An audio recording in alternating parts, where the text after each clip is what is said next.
Okay, so my name is Joshua. I was born in Paris. I grew up here in Amsterdam. I quit school when I was 14 because it wasn't challenging, or I didn't feel like I was learning stuff.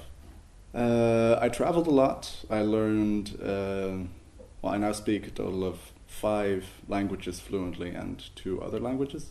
I've done very different kinds of jobs, ranging from being a sailor on a big sailing ship for 2 years to baking pancakes, doing bar crawls, working at a technical help desk, these kind of things. I lived with a martial arts teacher for altogether 1 year, just training about 8 hours a day, different kinds of Japanese martial arts. And now I'm building my own company and working 9 to 5 again until I make enough money with my own company to make a living.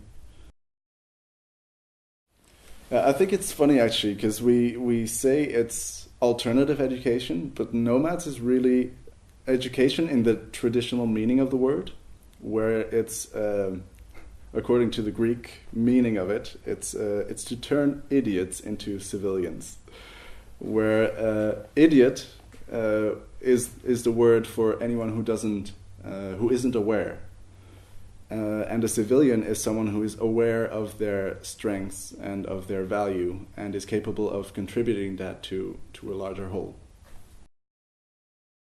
One very funny day that I had at Knowmads was when we went to a Future of Education conference.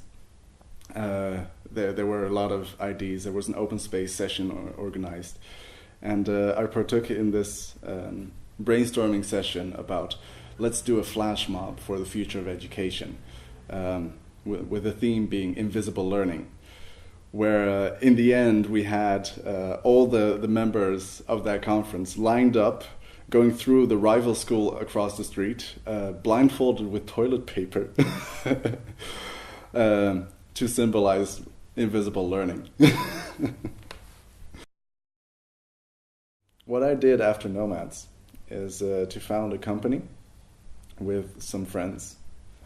My company makes it possible for entrepreneurs to find within our community people who are willing to invest their skills in them in exchange for a percentage of their turnover. The reason I do it is that it feels like it needs to happen. It's a model that makes sense to anyone who doesn't want the world to be completely dependent on banks. One of the biggest successes and biggest failures during the time of my tribe was a project we did with Deutsche Telekom, which was it was a 3-day workshop to teach a human resources group about the value of diversity. We eventually had a really successful result, but within the group it was an absolute disaster because it completely divided the group. 2 years later, I'm still learning from that, that our assumptions, the things that we consider normal, like whether it's quality of work, whether it's certain standards in communication, our assumptions are very linked to our strengths and our weaknesses. And being in an environment where you can test these assumptions, where you can work towards them, where you'll be grouped with people who have completely different assumptions, creates a lot of frustration, but also a lot of learning, in the sense that touching on these frustrations, on these limits of your assumptions, also gives you the opportunity to rethink your assumptions and see them as your strengths with the weaknesses that come along with it. And little by little, I'm still learning from that experience.